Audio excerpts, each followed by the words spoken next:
స్కూల్లో alprazolam den ఓవైపు పాఠశాల మరోవైపు మత్తు మందు తయారీ. సికింద్రాబాద్ ఓల్డ్ బోయిన్పల్లిలోని మేధా స్కూల్లో దందా. సికింద్రాబాద్ ఓల్డ్ బోయిన్పల్లిలోని మేధా స్కూల్లో దందా. మరి దానిపైన సీరియస్ యాక్షన్ తీసుకోవాలి కదా. ఇది జరుగుతుందంటే 2 రూమ్లలో ప్రత్యేకంగా ల్యాబ్ ఏర్పాటు.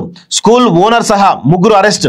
8 కిలోల ఆల్ఫ్రాజోలం 21 లక్షల స్వాధీనం అంటూ చూస్తారు. అంటే స్కూల్లోనే డ్రగ్స్ దందా పెట్టినట్టు వీళ్ళు ఎంత దుర్మార్గులో ఒకసారి అర్థం చేసుకోండి.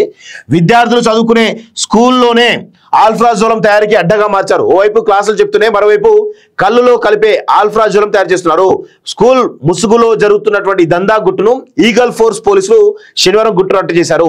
మహబూబ్ నగర్ జిల్లాకు చెందిన మాలల జయప్రకాష్ గౌడ్ సికింద్రాబాద్ ఓల్డ్ బోయిన్పల్లి సాయికల్లో మేధా స్కూల్ నడుపుతున్నాడట. ఇక్కడ నర్సరీ నుంచి 10వ తరగతి వరకు క్లాసులు నిర్వహిస్తున్నాడు. అయితే ఏడాది కింద శేఖర్ అనే వ్యక్తి ద్వారా జయప్రకాష్ గౌడ్ కు గురువారెడ్డి పరిచయాడు. అతని ద్వారా ఆల్ఫ్రాజోలం తయారీ ఫార్ములా తెలుసుకున్న జయప్రకాష్ గౌడ్ స్కూల్లోనే దాన్ని తయారు చేయడం ప్రారంభించాడు. ఇందుకోసం ప్రత్యేకంగా 2 రూమ్స్ లో ల్యాబ్ ఏర్పాటు చేశాడు. ఇక్కడ తయారు చేసిన ఆల్ఫ్రాజోలంను మహబూబ్నగర్లోని బూత్పూర్ పరిసర గ్రామాల్లోని కళ్ళు దుకాణాలు సరఫరా చేస్తున్నాడు. దీనిపై ఎవరికి అనుమానం రాకుండా విద్యార్థులు సహా చుట్టుపక్కల వారికి కెమికల్ ల్యాబ్ అని చెప్పేవాడు.